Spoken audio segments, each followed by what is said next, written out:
دیکھیے نعرہ جو ہے نا وہ کئی جہتوں کو بیان کرتا ہے۔ سب سے پہلی چیز تو نعرہ آپ کی اس ذات سے الفت اور محبت کا مظاہرہ ہے، ایک بات۔ دوسری چیز اس ذات کی تعظیم اور ان کی تکریم جو ہے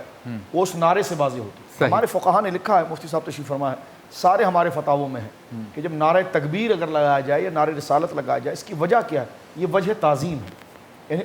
ان ہستیوں کے مقام و مرتبے کو لوگوں کی نظروں میں معظم کر کے بیان کرنا۔ اور ہمارے بچے جو آج آئے ہیں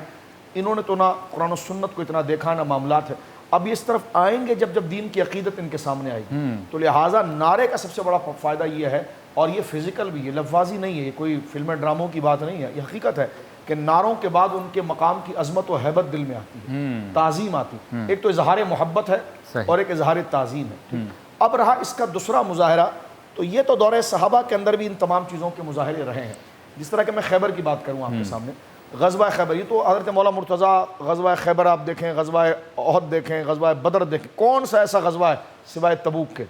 جہاں پر آپ نے جوہر اور گویا کہ آپ نے کمالات نہ دکھائے اور کمالات کے دھات آپ نہ بٹھائیں، تاریخ میں بھری پڑی، لیکن جس کو زیادہ بیان کیا جاتا ہے وہ ہے خیبر۔ اس لیے کہ خیبر کی جنگ بڑی عجیب و غریب تھی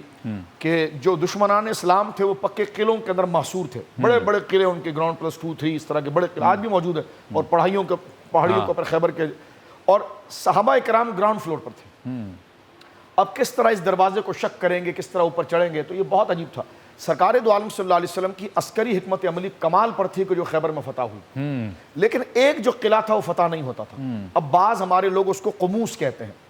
لیکن یہ قموس نہیں، یہ ناعم تھا، اچھا، یعنی بڑا قاف میم واو صاد کے ساتھ قموس اس کو کہتے ہیں کہ بھائی یہ وہ قلعہ تھا جس کو حضرت علی نے فتح کیا۔ تو مورخین کی اکثریت یہ کہتی کہ نہیں، وہ قموس قلعہ نہیں تھا، وہ ناعم تھا۔ ناعم وہ قلعہ تھا جس پر کئی صحابہ کرام رضوان اللہ اجمعین جا چکے تھے، اور انہوں نے بڑی گویا کہ جاں فشانی کے ساتھ وہاں پر گویا کہ اٹیک کیا، لیکن وہ ایسا معاملہ تھا کہ وہ قلعہ جو ہے کہ قلعے کو سر کرنے یا اس کو فتح کرنے میں کامیابی نہ ہو پائی۔ اب علامہ ابن کثیر کو البدایہ میں دیکھیں آپ، یا مسلم شریف میں آ کر آپ کتاب الصحابہ دیکھیں، یا دیگر اور شروحات اگر آپ دیکھیں، تو تمام کو اگر میں مجموعی طور پر بیان کروں تو سرکار دو عالم صلی اللہ علیہ وسلم نے فرمایا تھا کہ ٹھیک ہے، لَأُوتِيَنَّ هَذِهِ الرَّأْيَ غَدًا يَفْتَحَ اللَّهُ عَلَيْهِ، فرمایا یہ جھنڈا میں ضرور بضرور کل ایک بندے کو دوں گا، کہ لَأُوتِيَنَّ هَذِهِ الرَّأْيَ رَجُلًا، ایک بندے کو میں یہ جھنڈا دوں گا جس کے ہاتھ پر اللہ رب العالمین جل وعلا اس قلعے کو فتح کروائے گا۔